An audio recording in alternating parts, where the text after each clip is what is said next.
Bahasa Arab merupakan kunci untuk memahami Al-Quran, kunci untuk memahami hadis Nabi SAW dan sebagai asas yang penting kepada pelajar agama untuk memahami kitab para ulama yang ditulis di dalam bahasa Arab. Faqala Allah Ta'ala fi kitabihil aziz, Inna anzalnahu Qur'anan Arabiyyan la'allakum ta'qilun.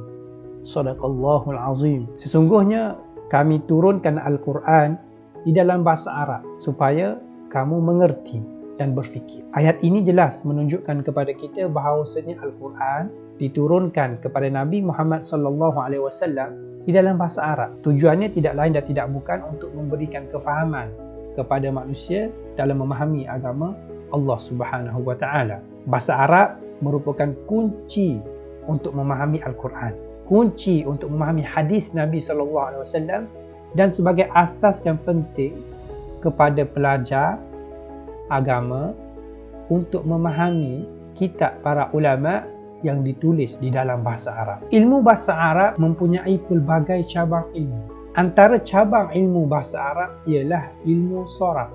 Jika sekiranya ilmu nahu membahaskan tentang perubahan baris di akhir kalimah, ilmu soraf pula membahas tentang perubahan bentuk dalam satu-satu kalimah bahasa Arab.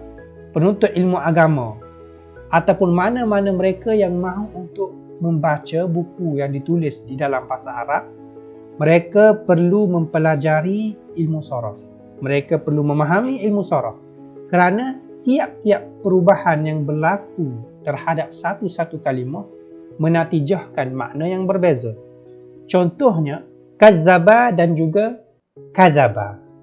Walaupun asal kalimahnya kaf, zal dan ba, tetapi disebabkan bentuk yang berbeza, kazzaba di atas bentuk fa'ala, kazaba di atas bentuk fa'ala, maka ia menatijahkan makna yang berbeza. Kazaba maksudnya mendakwa seseorang yang lain itu berdusta, atau dengan makna lain mendustakan. Kazaba dengan makna berdusta, berbohong. Contoh, kazaba Zaidun Amran, maksudnya Zaid mendakwa Amran itu berdusta. Zaid menisbahkan pendustaan kepada Amran. Kalau kadzaba Zaidun, maksudnya Zaid berdusta, Zaid berbohong. Karena itulah Allah Subhanahu wa Ta'ala menyebut dalam firman-Nya, walladzina kafaru wa kazzabu biayatina ulaika ashabun nar. Mereka yang ingkar dan kazzabu biayatina, menisbahkan pendustaan terhadap ayat kami iaitu Al-Quran, mereka itu penduduk api neraka Allah Subhanahu wa Ta'ala. Jadi Allah Ta'ala menggunakan kazzabu kerana orang kafir musyrikin ini mereka menisbahkan pembohongan terhadap ayat-ayat Allah Ta'ala walaupun hakikatnya ayat Allah Ta'ala itu benar. Jadi kazzaba mendakwa sesuatu itu berdusta. Kalau kadzaba berdusta. Kadzaba Zaidun, Zaid berdusta. Kadzaba Zaidun Amran, Zaid menisbahkan pendustaan terhadap Amran. Walaupun mungkin sahaja Zaid itu tidak berdusta, Zaid itu bercakap benar. Itulah sebagai contoh menunjukkan bahawasanya perubahan bentuk yang berlaku terhadap satu-satu kalimah ini boleh membawa kepada makna yang berbeza. Jadi, apabila kita mahu membaca buku yang ditulis dalam bahasa Arab, tidak kita perlu tahu perubahan-perubahan ini agar kita mendapat kefahaman yang sebenar. Antara kitab yang masyhur di dalam ilmu soraf ialah Matan Al-Izzi.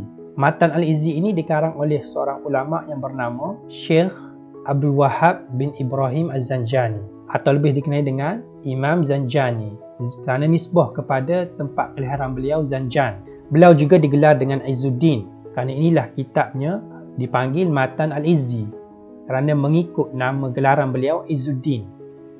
Matan Al-Izzi ini membahaskan tentang perubahan yang berlaku terhadap kata kerja, fi'il di dalam bahasa Arab. Fi'il madhi, fi'il mudhari', amar dan sebagainya ini, tasrifnya, perubahannya dibahaskan di dalam kitab Matan Al-Izzi.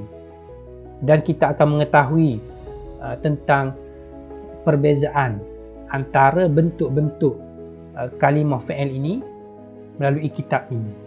Dan kitab ini juga ada menyebut sedikit sebanyak berkenaan dengan tasriful asma', perubahan yang berkait dengan isim, kata nama.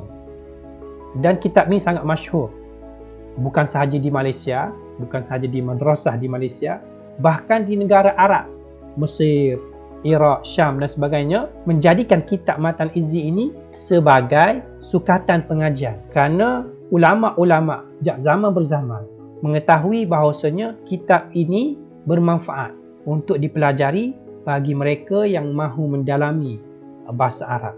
Walaupun kitab ini sudah berusia lebih 500 tahun, tapi sehingga kini dibuat sebagai kitab pengajian untuk penuntut ilmu agama. Dan insya-Allah dalam masa terdekat ini kita akan membuat daurah Matan Al-Izzi ini. Moga-moga Allah Ta'ala permudahkan urusan kita dan moga-moga Allah Ta'ala berikan kefahaman kepada kita untuk memahami bahasa Arab, insya-Allah Ta'ala.